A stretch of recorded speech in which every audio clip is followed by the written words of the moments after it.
Hello everyone, this is AmberAnkNA here. Welcome to my channel. Well, I play a variety of games and do narrations for fanfics. I'm really hoping you enjoy my content. If you do, make sure to comment below, leave a like, and subscribe with the notifications on.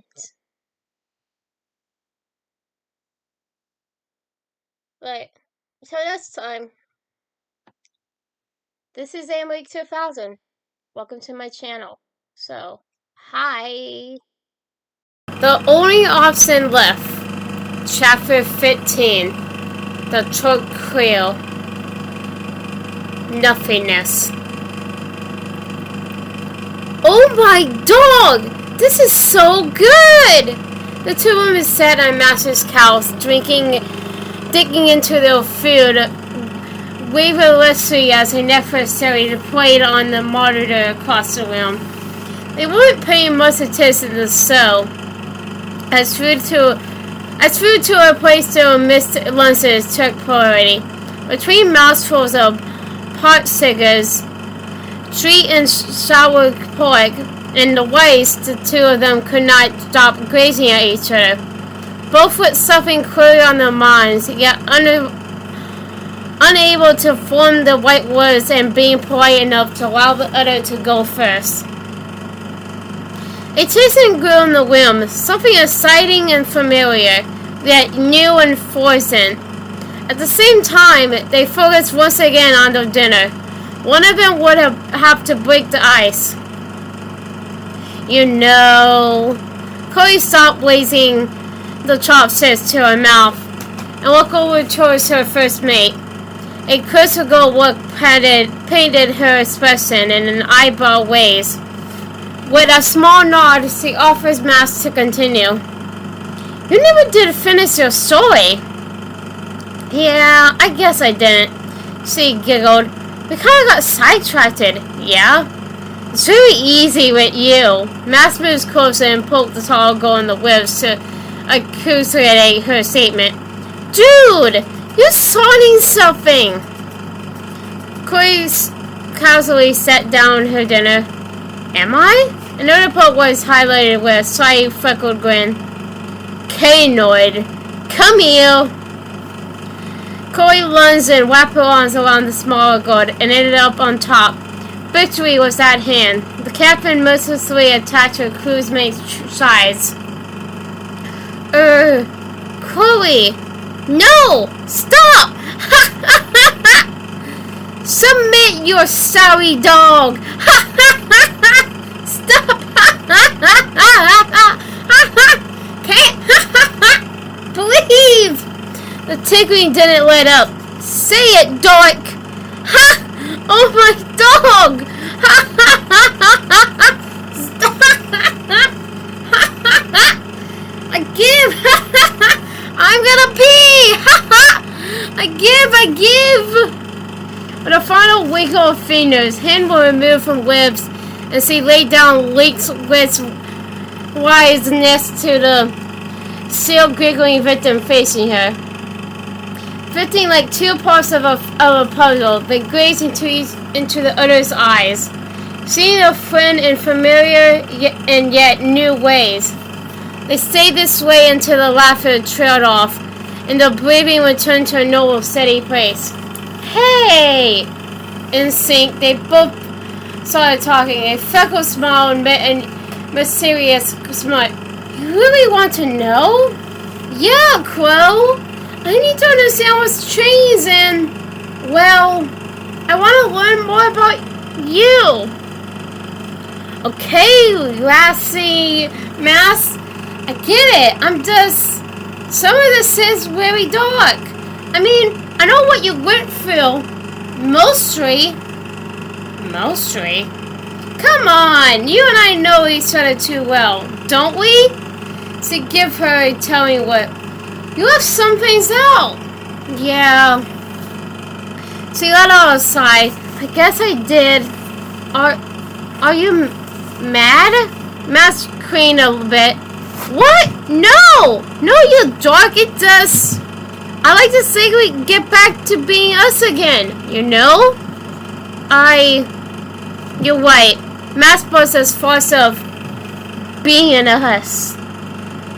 Complimented her already enamored feelings. She sat up in an attempt to get some distance and hide her face, but failed to do so, as he noticed other girls' blue eyes follow. Corey followed suit, stretching and standing up to let her crimson friend off the hook for now. Let's get back to that later. Her eyes twinkled with delight. If we're gonna get all heavy and sit, we better clean the stuff up first. The girls proceeded to tidy up the washes of their respective meals, tossed the dishes into the water, and met both at the couch. The taller blonde settled down and Mask stretched out with her head on Corey's lap. Corey looked down at blue eyes and freckles and slowly leaned closer until their noses were almost touching. Comfy? She waggled her eyebrows at her warm breath washed over the brunette's face, which forced her little pirate's freckles to become camouflaged amidst a crimson background once more. Very. The response had a confidence that even the voice couldn't hide. The blondes made an appearance. We can get through this. Good. Oh wait. If you have any questions or need me to stop, go ahead and say something. This might take a while. You ready? The readiest. The smallest girl confidently replied. Corey briefly paused as if something didn't feel quite right. She shook it off and took a deep breath and begun. Well, it all started a couple of weeks after Rachel disappeared. Wait, what the hell did you just say? You know, babe, that dumb, dorky thing I sometimes say when I want you to get turned on and all. Mask lifted her shoulders with a shrug, a goofy smile forming on her face. Suddenly her grin faded and her mouth dropped open in astonishment. Eyebrows jolting outward and awareness was settling in, and her mind was racing, yet the only cohesive words she could utter was, "Wowzer." Fuck! This is nuts! We're in another fucking universe! Like, wait now! Corey energetically turned and scanned the apartment, then she finally peeled back down at Mask, who just stared up at her wife's waiting blue eyes from the spot on the couch where she was prepped. Well, damn, Mask muttered. Now that we know we're here, shouldn't something happen? The brunette recalled how quickly the previous reality faded when she realized she wasn't in her home universe, and figured this time would be similar. Look! Holy shit! The old girl pointed to the nearest wall beside the couch. Barely visible translucent ripples restlessly cascaded up and down the surface, bubbling outward every so often like boiling water. Mask reached up to touch her face when she pulled away. Her hands seen outward like it was made of stretchy saltwater taffy. She noticed the floor and the ceiling similar potpourris, as the wall and the slight fright penetrated through her nerves. The distance between herself and the rest of the world was filled with what appeared to be millions of web-like strands glistening and dancing in the mid-morning sun.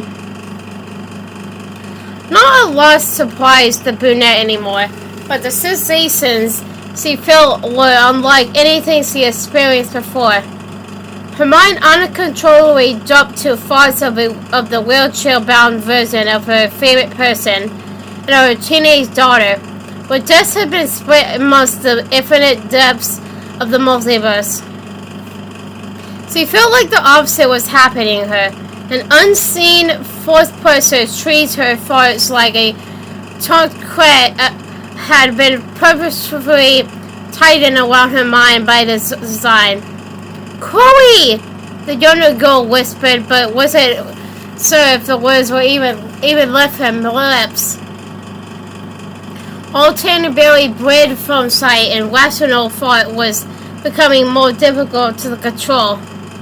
The freckled girl fought against the surreal and struck nature of what she was seeing, but failed to fully regain command of her own mind.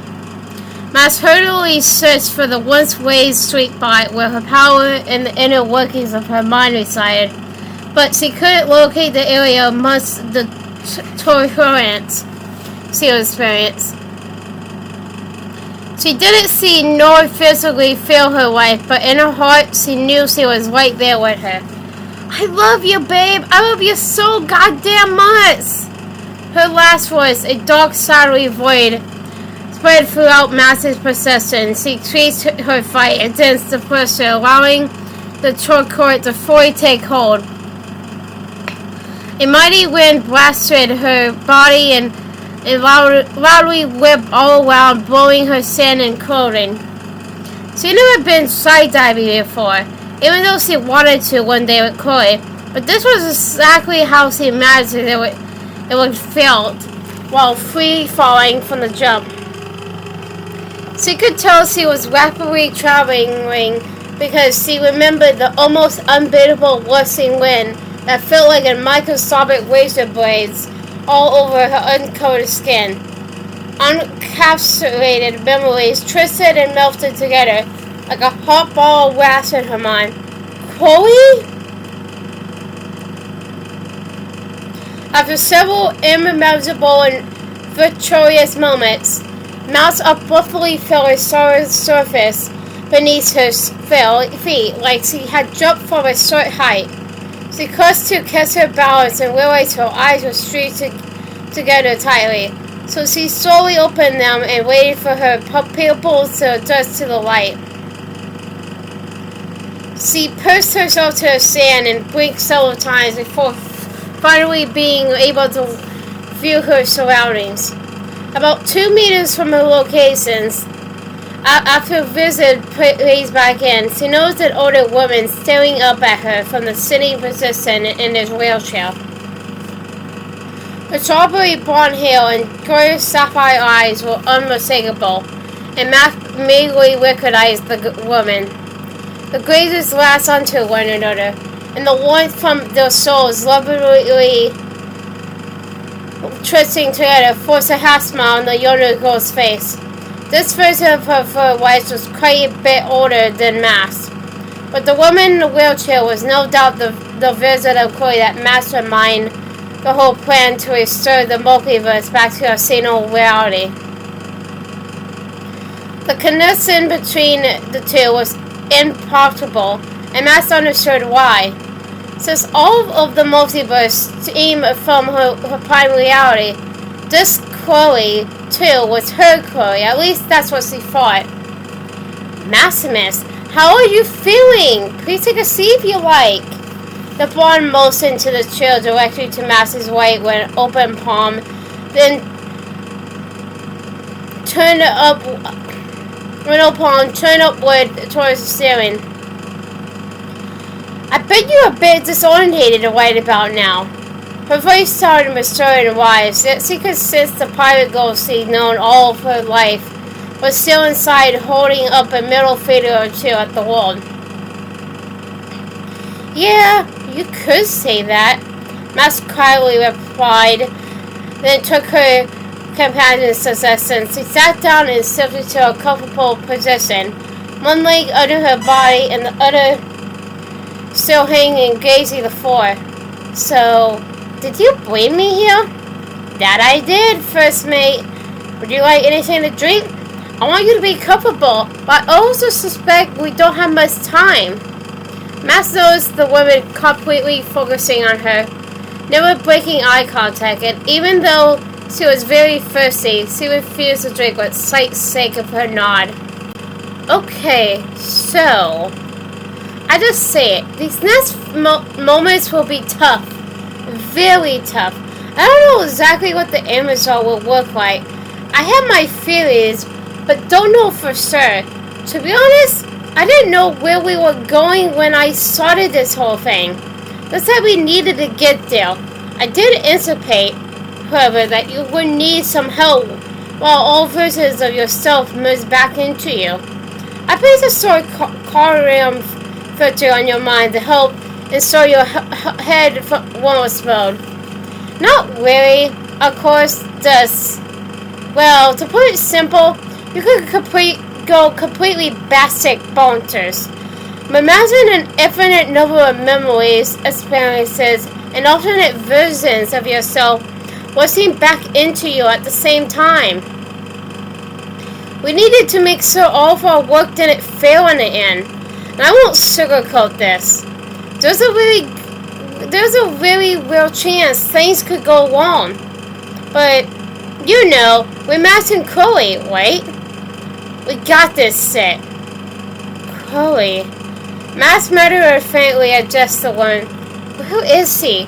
My Chloe. Oh, no need to worry right now. Her experience should be similar to your simulation here. You don't need to concern yourself, though. I know you well enough to know that's damn near impossible. I mean, see as me, you know. Soon, we all be back together. Chloe was clearly trying to calm Max down, but it wasn't really working. That's the plan, anyhow. Plus, we all connected. I know she's fine because, well, I'm fine. Simulation. So this isn't real? The younger girl's voice shook as she spoke, and though she wanted to be brave, she had a terrible feeling about what was to come. Oh, Massy Mass, I think you know the answer to that question. Of course we're not physically here, but our minds are here. So that makes it real, don't you think? I suspect your physical body is right where you left it. I also don't think it's outside of the realm of possibility that absolutely zero time will have passed from the moment you left to the moment you go back. At least to processing the time in the Prime Universe, anyway. Although, my data pretty much took a sit several moments ago. Suffice to say, we've been on the point of return, so I have to sort of make analytical guesses now. The younger girl stirred and turned to the front wall, away from the elder woman in the room. She considered for a full second, then turned back around, resting her view on the mastermind, still looking up in her direction. Why did you do all this? I mean, what motivated you to spend your entire life trying to fix things we didn't even know were broken?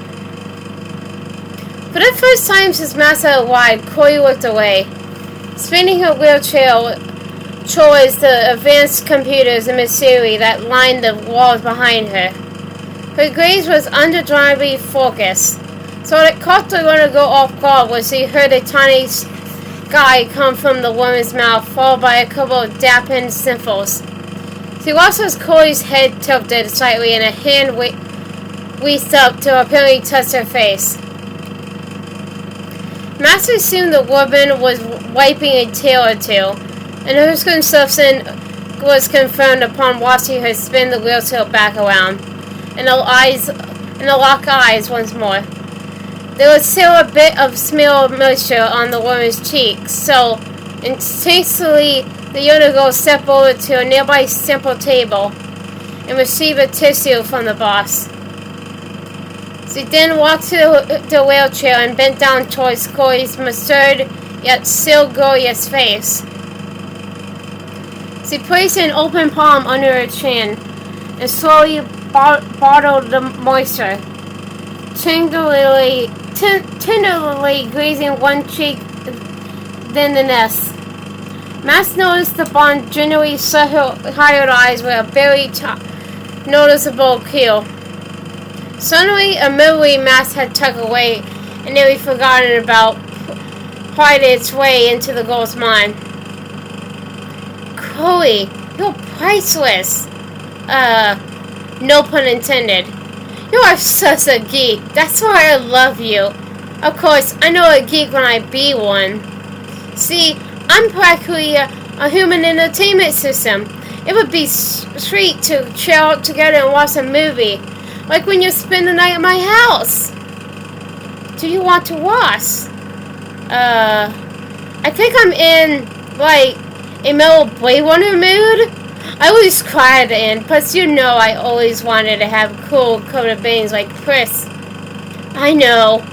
You would look incredible with blue hair. Now let's get this show on the road. You better not fall asleep on me like you always do when we watch movies. I remember, Mass. Swear I won't fall asleep. Not when you're here. Not yet. Mass grabbed a tissue and started cleaning Chloe's face. Thanks. I think you missed a grain stuck in my eyeball. Hard to believe how just a little sand caused a big mess. It's like that Chinese bullet. A spark can start a fire that burns the entire prairie. You know, like the butterfly thing? So I heard.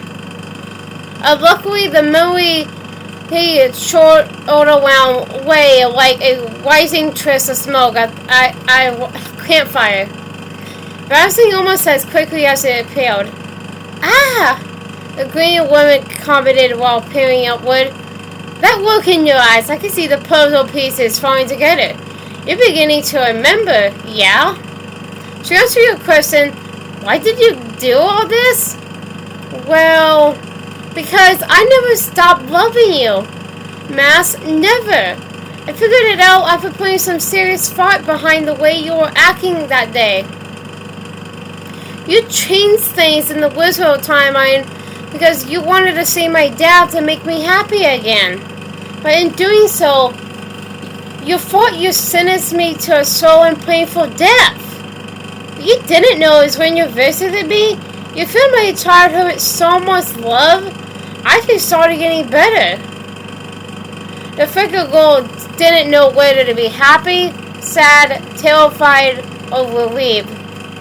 She was stupefied with a thousand thoughts rattling around inside her brain. This was the same Chloe she visited years before and spent the day with an alternate timeline. After jumping back, she was overwhelmed with relief and seeing her favorite person healthy again. Sitting her in her desk chair with her back to the room deep into the detective work. I've never been so glad to see Chloe in my life. The second I saw her blue hair and that beautiful pissed-off face, I wanted to kiss her again. As much as I love feeling your trust on my sin, can I please have my face back? The bone spoke up at the girl who was still hunched over her. Mass realized she still had her palms snugly curved around Chloe's chin, and immediately dropped her arms to the sides, taking a step backwards. I'm sorry. She made her way back to the chair and sat down again. Don't be. Your touch and your love, it makes me so happy. You have no idea. Well, maybe you do have an idea. But you know what I mean. For a moment of silence between the two when Chloe continued, I need to take a second right now and apologize properly. So we looked closer and turned her chair so the pair was facing the same way, directly beside one another. The older woman reached over and took Mass's hand, pressing the backside to her lips. She loaded it and placed both hers on top in her lap. What could you possibly have to apologize for? Asked Crescent. I'm the priestess who didn't even come visit until... She trailed off as the memory of what she considered to be the greatest mistake she ever made popped back into her head. No way, dude! Nobody knows you as well as I do. You know that. You're full of anxiety, doubt, guilt, and so many other emotions no kids should have disorder. You sitting down and figuring out a way to push out the pain is not something to be ashamed of. Not even a little. We all human. Our brains are designed to protect us by blocking out traumatic events so we can keep on living. It's quite amazing from a purely scientific point of view, to be completely honest. Sort of got over most of the self-loathing years ago because of Chloe's love. She's so amazing. Always protecting me, and she accepts me for who I am. I no doubt changed for the better because of her. But not even once has she tried to purposefully change me. Not one time. She loves me for who I am, and I love her for who she is. We're perfect. Max was starting to get emotional, but somehow knew the older version of her soulmate didn't mind. Always so groupie. So damn groupie, Master. I love it. Wheeling around to a position justly in front of her sitting purser, the wheelchair-bound Chloe took both of Master's hands into her own. I need to apologize before you go. She began while the woman's eyes lined up and hooked onto one another. I asked you to do a thing that wasn't fair to you back when you visited me. We were reconnecting, and I could feel your love enveloping everything around me. Colors seemed more vivid. Smells were more fragrant. I mean, I knew you were my soulmate way then. I guess I always knew, but that day, there was no denying it. I figured I would never be happier than I was at that moment. So I wanted to die with that feeling. Experiencing the highest high I would ever know. We all thought I was going to be a goner soon anyway. Me civilizing, then growing healthy was said to be a damn miracle. But you and I both know it was our love that healed me. God, Chloe, Max whimpered. You was in such bad state physically. I considered doing it. Like, really consider it. You seem miserable, and I wanted to help you escape from your misery. I couldn't do that, though. No way. Maybe it was selfish, but fuck that. Well, it's a good thing you didn't, or I wouldn't be here today. We wouldn't have gotten to this point. So, Max wondered, did you decide to start focusing on melting the universe like right when I left? Oh, hell no. It took years for me to realize what I needed to do and figure out you were a damn time traveler, you know. I was so angry at you for a little while. Yeah, it was terrible and unfair for me to hold it against you, but I got over it pretty quickly. Oh, by the way, did you read the letter I sent with Des? I did. But at the time, I didn't connect the dots. I didn't know you were the Chloe from my alternate timeline. I repressed the memory and I blocked it out a bit, like you said. I stated that the problem we needed to fix was threefold. First, we needed every version of you to choose your Chloe's over Kay or Bay because, well, you're never okay afterwards. Every mask needs her Chloe, and vice versa. Second, we used another mask to help branch the timeline so we could gain more information. Third, and what evolved into the main focus of the plan, save each mask and Chloe in every universe. The more I learned about the true nature of reality, timelines, and the multiverse, the more the data supported a point in time when the prime versions failed to sustain themselves.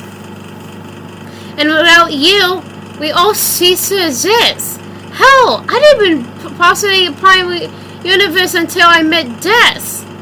Anyway, you see, we all in this together. Always have been. Max stared in awe into her older partner's deep sapphire eyes, watching the mastermind explain her work. Chloe was inspired and excited, just like her own wife when she deeply cared about something. We didn't know until recently how this was going to play out. Even now, I'm not entirely sure what the final outcome will be. Just that we reached the end of this long and fantastically amazing journey. It's so goddamn beautiful, Mask. Not all unlike yourself. In one way or another, it'd be over soon. When we were younger pirate girls back in the day, we played pretend all the time. But did you ever imagine how fucking crazy and out of this world our lives would be? Beep, beep, beep, beep. Chloe released Master's hand, spinning around and wearing over to one of the more centrally located monitors. She used her pointers on what appeared to be an invisible touchscreen to move charts and numbers around and seemed to be energizing some important data. You're about to leave, Mask. She poked her back to the room's interior. There's not much time now. Ha! Time. This place is just in our minds. Mask cursory considered. How are you using a computer here to know when I leave? Like I said, this space is as real as anything, my dear. Chloe's words resonated with the younger girl. She recalled both the dream space that Rachel created and the mind space she previously shared with her wife. Those places were real. She observed it. And wherever she and this disabled version of her wife were currently. She understood what her was similar in many ways. Suddenly the room began shaking and vibrating like they were in the middle of an earthquake. Like the current existence seemed to quiver more from fear than from the tectonic plates shifting below the Earth's surface. Mass! The younger woman slightly raised her focused voice as she turned and faced her first mate. Hang in there! I'm Serial! Yes, I said Serial. This next part is what we've been working so hard and so long for. The Tourniquet will hold and you'll be fine if you fight. You will have to fight the darkness, love. It's gonna get fucking rough, I won't lie. So Death was successful? Matt quickly asked. She's gonna be safe, right? And what about Chloe? My Chloe! The shaking of the current reality began to intensify with equipment and fixtures falling and flying all around the room, causing noise and commotion to almost drown out all the other sound.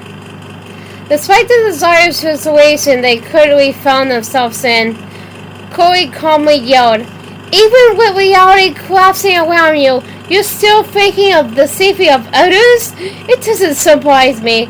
Your heart is so fucking big. But yeah, Des has been a goddamn brilliant Mass. She is so brave and strong, using an intensely complex alien algorithm. She spit indefinitely and has been gathering everyone together for the final big pull. Des was also fitted with a chug quest before she begun. She'd be as safe as you are. What about Chloe? Is she safe? I placed a filter on her mind too. I knew the conquest process would bring you to me, but I'm never exactly sure where she is. Just that she's safe. If something happened to her, I'm very sure we would both know. Plus, we all fighters. So I don't think there's any problems. At some point, I merge with her, and if I'm allowed, my confidence will fight like hell. Trust me on that. What do you mean by if you allow? Matt asked with a focused sharpness to her voice. Babe, Chloe, I don't understand. Well, the sorry blonde hesitated, a hair smile falling on her face in the same manner as her wife's did when she was feeling love. But all of us merging back together, there's a possibility that the prime version of Chloe will only be aware of certain costumes and sisters. Save for you. Actually, it's more than only a possibility. The human brain has a infinite carrying capability. So I doubt either of you will be completely aware of every single thing each person of yourselves went through. What I am certain about is that you will have the wisdom and the completeness from them all. It is impossible to remember and know every little thing. I don't think we want to either. Fuck. A dreadful question grew in the younger girl's mind, and she had to ask about it. Does that mean there's a chance we return to our body with different personalities than we had when we left? I mean, is there a real possibility that other traits and experiences will override what we had gone through in the Prime Universe? Ah. Corey nodded and grinned. The vibration of simulation was growing for efficiency, and she looked around the room before continuing. Now you're using your noodle. I really don't know, though. My suspicion is that the spine versions will remain dormant. The Tourniquet should help with this, too, as they saw the process and piece cover with your memories. The others will take real, and some will be of influence. There is no way to really know which. Although, I did promise myself I would be completely transparent with you, even if it does bring you a degree of discomfort. The possibility of your specific memories being overridden is higher than you like, I'm afraid. Master's heart sunk, and a thorny electric jolt of nervousness shot through the girl's body. If she somehow forgot even a small fragment of the time she and her wife spent together, this whole thing wouldn't be worth it. Her muscles tensed, and she felt her hands and legs tremble with fear. She picked at the edge of her jean pocket, sensing an uncomfortably restless energy floating from deep inside her. Then, a surprisingly electricity will seal her nerves and calm her heart. Wait, you said Michael is experiencing a similar situation, right? Things seemed to messed up in this way, but amidst the chaos, she could sense her wife's energy. No special rewind or fast forward ability was needed. That's the power of pure love. Even if not together in those simulations, the bodies were still right beside one another on the ill masters back at their parents' house. They are Max and Corey, always together, even when they're not.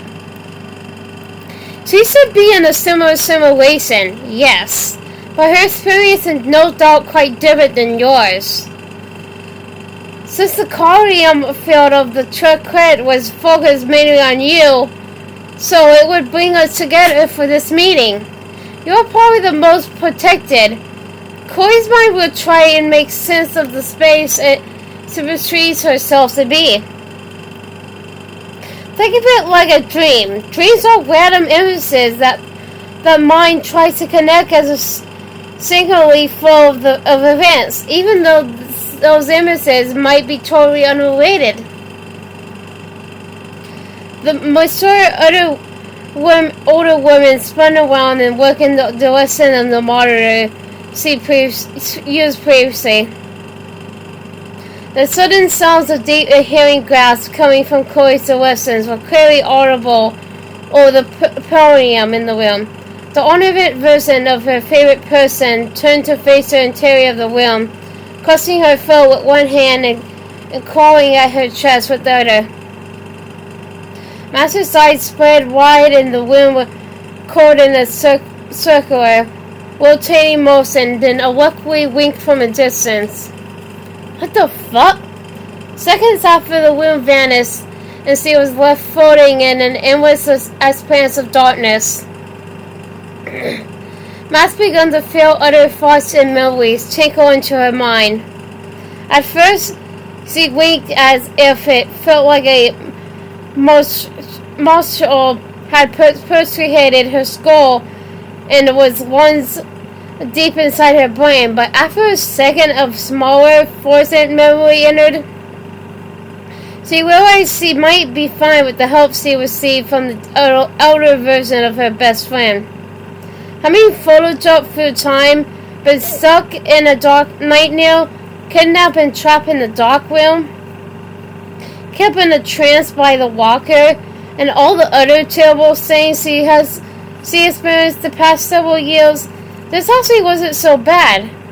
She kept her wits and focused on breathing, feeling at peace knowing they were near the end of this epic journey. Her wife was experiencing a similar situation. She knew they were both safe, and that was good enough for her, at least for the moment. Though she felt things would be fine in the end.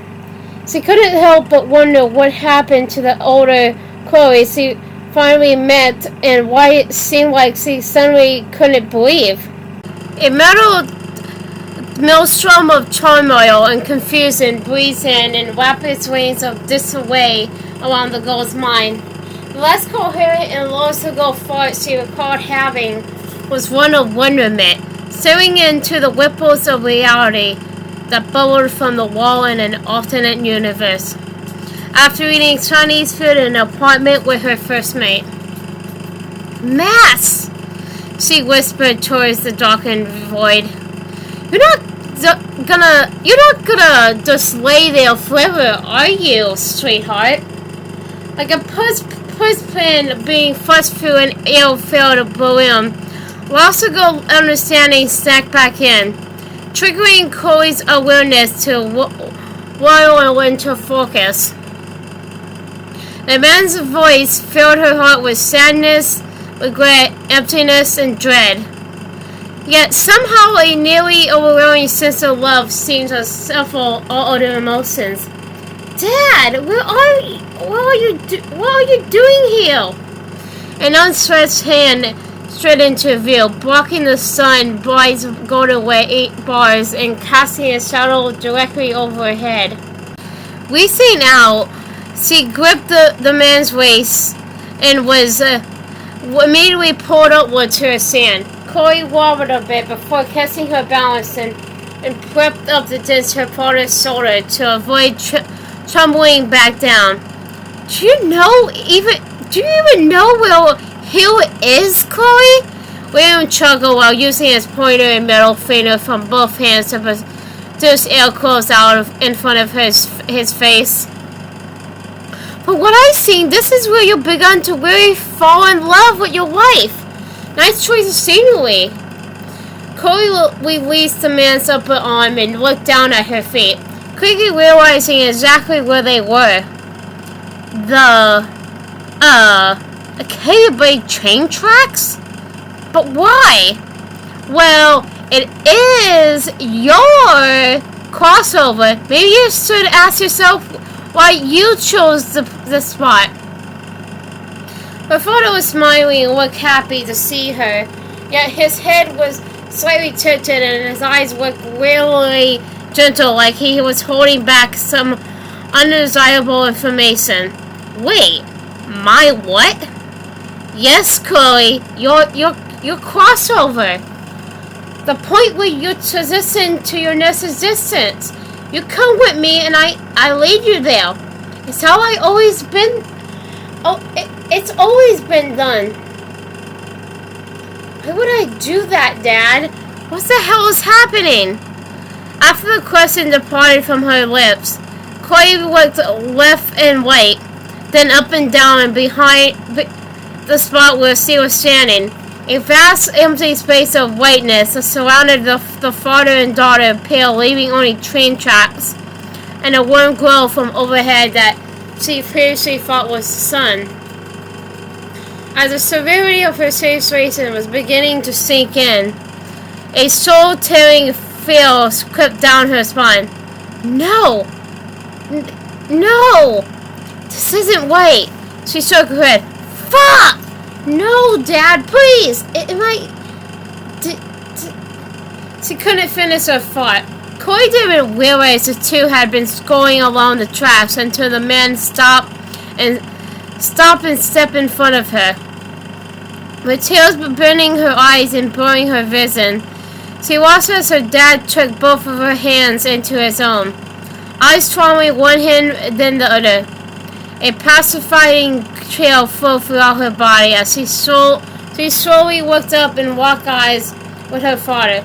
She was terrified but felt the same sense of calm that she once experienced after the man stood her up and hugged her following a bad dream when she was just a little girl. No! Fuck that! Mass is still out there! Destiny is still out there! No way in hell am I leaving them! Her voice seemed to echo in the distance as she pulled her hands from her father's clothes and bowed two fists, one by either hip. The man appeared to be flowing with love and was identical to how she remembered. Yet she hated the words that were coming from his mouth. The golden-haired man nodded his head and smoked to himself. I had a feeling you were gonna say that. What's happening to me? Her voice shook as she spoke and she realized it was going tougher to catch her breath. She automatically wheezed as she attempted to draw air into her lungs, but wasn't sure why she felt so much pressure in her chest. A sudden flash of herself in a wheelchair, gasping her throat, saw into her mind and quickly disappeared. He cut his eyes left, then right, finally centering them on his daughter again. I see you're sorta in between at the moment. If you choose, you can go back right now. I'm just not sure you will make that choice. Of course I'm going back, Dad. I would never leave Mass behind. No fucking way! You gotta know that, right? She wheezed and coughed desperately, attempting to pour more air into her lungs. You and Mass are so beautiful, sweetheart. You're literally designed for one another. You connected at such a profound level that your love shattered the damn universe. The man grinned while striding closer, placing both of his hands on each of his daughter's shoulders. He climbed forward and held merry incense from Corey's face. Your mind was overwhelmed and your body is in the process of starting down. Even though you had a filter of some sort on your mind, it was just too much, Chloe. I'm sorry. After a momentary pause of thought-filled silence, William continued, when my amazing and beautiful granddaughter successfully pulled you back, restoring the universe, a time paradox was created. Here's the important part. In the process of merging the universes together, something happened. In one potential reality, you return to a mass with all of your memories, but a ton more from the other versions of yourself that merged back into you. You two will stay in love for the rest of your lives. You'll finally remember the crazy years and live a normal life. Emily, death will sow its bloody eyes. You'll be back here with me. That's what I want. I choose to be with Mass. I promised her I would be with her and protect her forever. And nothing you can say will change my mind. She is my home. She is where I belong. Her dad sighed and tenderly soaked a strain of brown hair out of his daughter's face, tucking it behind an ear. If you come with me and leave your current existence. Corey didn't let him finish before blurting, don't you fucking dare say I'll return to that goddamn bathroom and die from a bullet again. Please. To strain her lungs, forcing herself to inhale. Well, there's more. To come with me now, the universe will reset further back than that moment in the restroom, sweetie.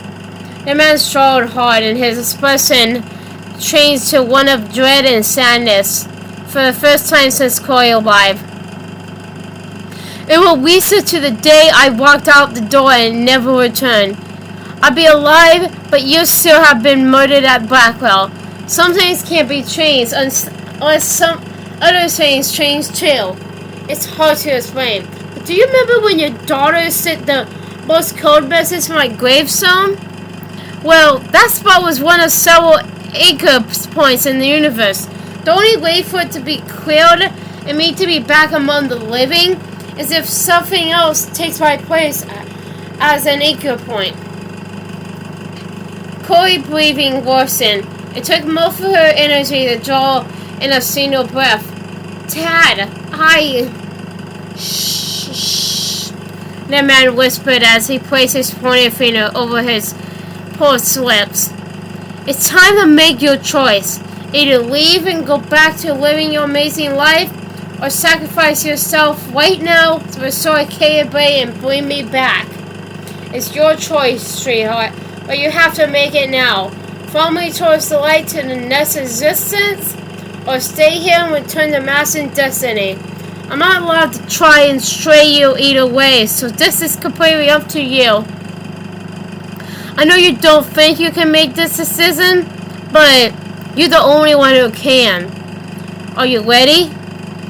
Her mind started bouncing all over the place, from one memory to the next. She wasn't sure exactly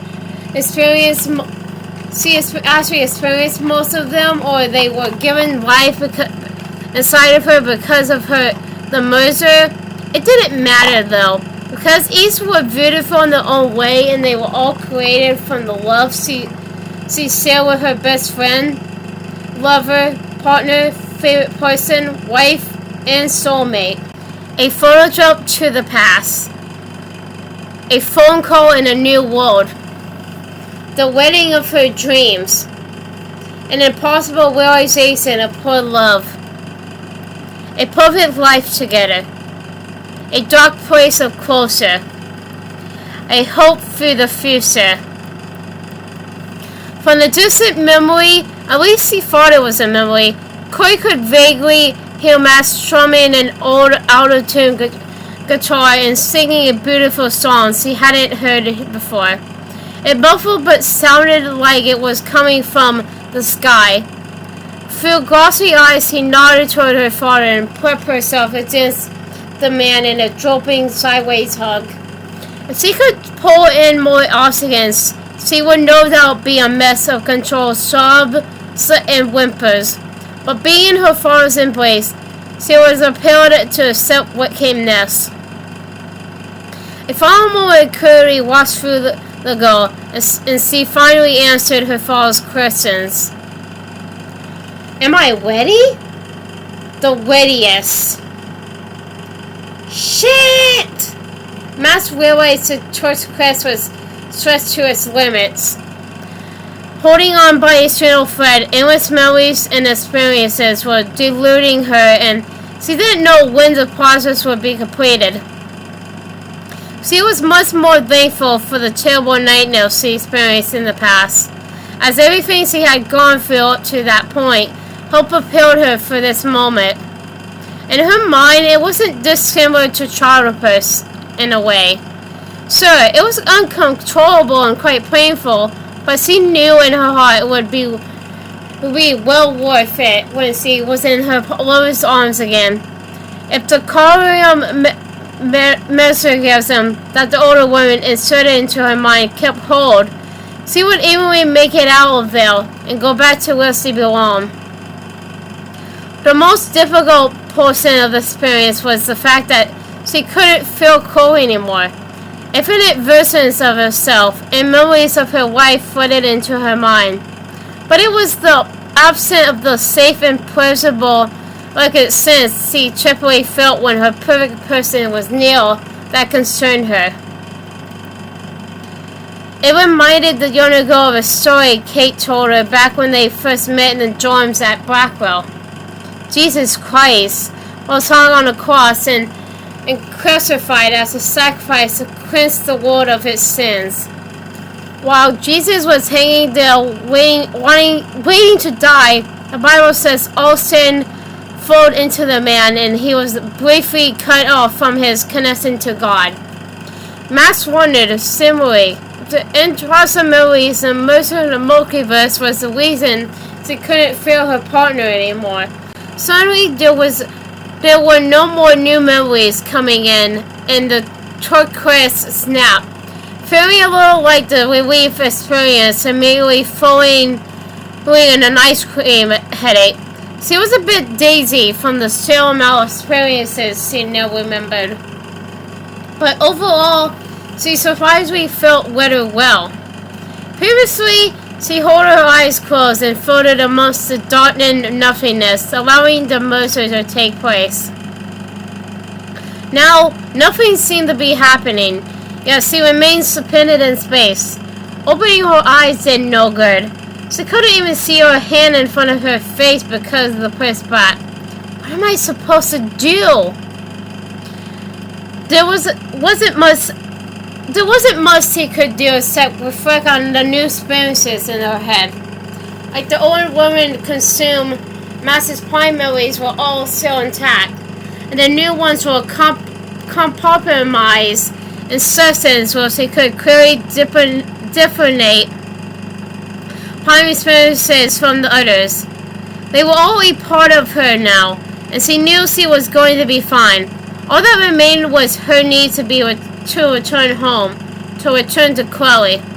Out in the distance, she noticed an almost undetectable flock of light dwindling in her direction, like the dot of a dim star amongst the black band night sky. She moved her arms in a forward stroking motion, as if streaming, and the light started getting closer. From its glow, she could see her hands again and realized she needed to head towards the light. She patiently approached and reached her arm out, taking hold of the mini pole that floated in front of her. As soon as her fingers closed and the light disappeared inside her fist, the girl shot up to a sitting position on the air mattress in her old bedroom. She quickly looked over at her soulmate laying beside her and lovingly pressed her head into the girl's chest, hugging with all of her might. "Babe, we did it! Damn it! I miss you so much!" Chloe's body felt cold, and she was unresponsive. Max pushed away and jumped to her feet, then ran over and flipped the light on. She returned to her best friend's body and realized the girl wasn't there. Her wrist wore a purple heel and her breathing had stopped. "No!" Max frantically dragged her right to the floor and struggled her torso, beginning CPR compressions on her chest. "Fuck no! Not after all we've been through! No way in hell this is happening!" Following the chest compressions, the younger girl pinched Chloe's nose and placed her mouth around the cold lips of her soulmate. After 2 whistle breaths, Max returned to the chest compressions. Behind her, she heard Destiny stirring in the crib, and hoped she wouldn't wake up and see what was happening on the floor. Even if she did, the child had no way of escaping her bed, so at least her mom knew she'd be safe. Max kept with the CPR for several more minutes, alternating between compressions and breathing. Finally, she stopped and realized this wasn't the way. Nothing she could do physically would bring her partner back. Her eyes welled and she grabbed her perfect person's lifeless body, placing a palm on both of her icy cold cheeks. Her eyes were partially open and were cloudy and distant. "My Chloe," Max began, whispering through sloppy sobs of desperation. "My perfect Chloe, you can't, leave me now. We have too many more adventures to go on. Telling me we need more shifts to partner. Our time is not over, Chloe. It can't be. It's too soon." During the merger, several terrible memories made their homes inside of her mind.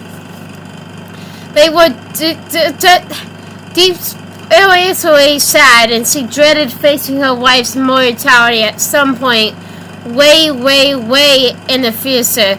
But she never knew how deep the dagger would strike into her heart when the time was upon her. She wiped her face and took a deep, airy breath. I realized that truly loving you, babe, meant that I would have to be okay with the pain of losing you one day.